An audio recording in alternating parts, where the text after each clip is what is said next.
काय गंमत आहे नाही? मी निवडणूक लढवतोय हे ऐकल्यानंतर तुमचं पित्त खवळलं. का? हक्क आहे मला.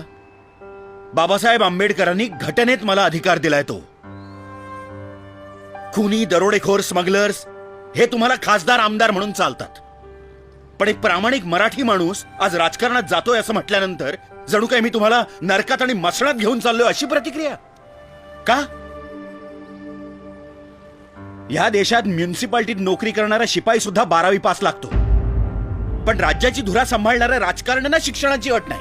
नाही नाही नाही नाही, मी साक्षर निरक्षर या वादात जात नाहीये, पण एके ठिकाणी साक्षरतेच्या नावाखाली कोट्यवधी रुपये खर्च करायचे आणि दुसरीकडे निरक्षर उमेदवाराला लोकशाहीच्या नावाखाली सूट द्यायची. या सगळ्याची चीड न येण्या इतके शंड आहोत का आपण?